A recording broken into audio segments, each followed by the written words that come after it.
What's going on, guys? I've been a bad boy. You know, since the snowstorm, I bought my generator, and I always said that, you know, I'd start this thing up once a week. Well, it's been 5 weeks. I haven't started it, and so today I got it pulled out, and I'm gonna show you guys how to start it. So what we got here is a Power Horse 9000 ES. Got this 420cc engine on it. You know, it's a good one. Got a 6.6 gallon gas tank, and it's pretty much full. I think I've burned about a gallon out of it.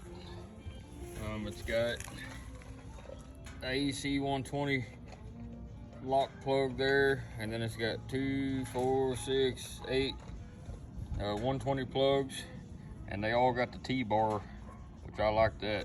Not every plug's like that, but actually my central heat and air has this plug, so that was a lifesaver. And then it's got your 120/240 volt right there. So, and I have a pigtail for this that splits off to actually one of these T-bars. But anyways, it's got the, you know, on off start. I do have an electric start. I do got a battery for it, and it's also pull start if your battery's dead. But the reason I put that battery on there, because my wife, she couldn't pull this thing. It's really hard. It's got a lot of compression, and it's, you know, I had it running. I left for work one day, and then all of a sudden our power came back on during that ice storm about 5.5 weeks ago. She killed the power. Well, then our power went back off. Well, she couldn't get this started, so I had to come back here. So I put that battery on there so she can start it. But this is what we're gonna do. I already turned it on, but I had this off, and I ran it out of gas last time I used it. So gas is on. We're gonna choke it, and I'm gonna bump this key. Let's see what it does. It hasn't been started in 5 weeks.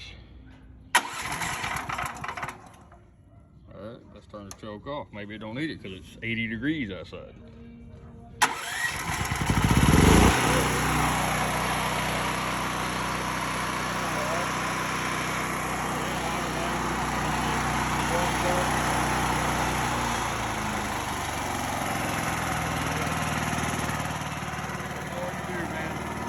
I recommend to anybody on anything carburetor that you never used for a while, run it out of gas. Like, I'm not going to run 6.6 gallons out here. I got stable in it, so it'll last a while, and I put premium on that in it. But I'm going to let this thing run for about 3 or 4 minutes. I will turn that off and it's running. And I'll crank the breathing down, just like a little boat motor.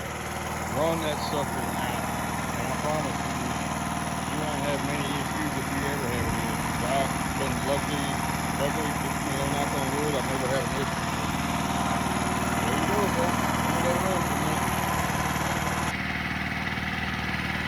Thank you for watching, and that's how you start your generator.